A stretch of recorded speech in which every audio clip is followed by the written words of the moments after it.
Welcome back to Varai Tech. In our Python programming journey, we are now going to explore how to find the square root of a number. It is a useful mathematical operation and Python makes it straightforward to implement. Let's dive into the code. This time, our focus is on finding the square root. We start by defining a variable, let's call it a, and assign it a value for which we want to calculate the square root. And here is the code to define a number. You can, of course, change the value of a to find the square root of a different number. Now let's use the operator asterisk to raise our variable a to the power of 0.5.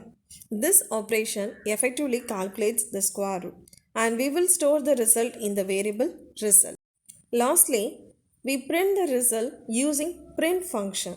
This will display the square root of our chosen number. And here is the code to print the result. This Python code uses an f string to print a message that includes the variable a and result. It displays the square root of the variable a with the corresponding result stored in result. When you run this program, it will output the square root of 25 is 5.0. You can use this program to find the square root of any number you choose. And there is you have it, our third Python program. Calculating the square root is just one of the many mathematical operations Python allows us to perform easily. If you found this video helpful, don't forget to like and subscribe Varai Tech.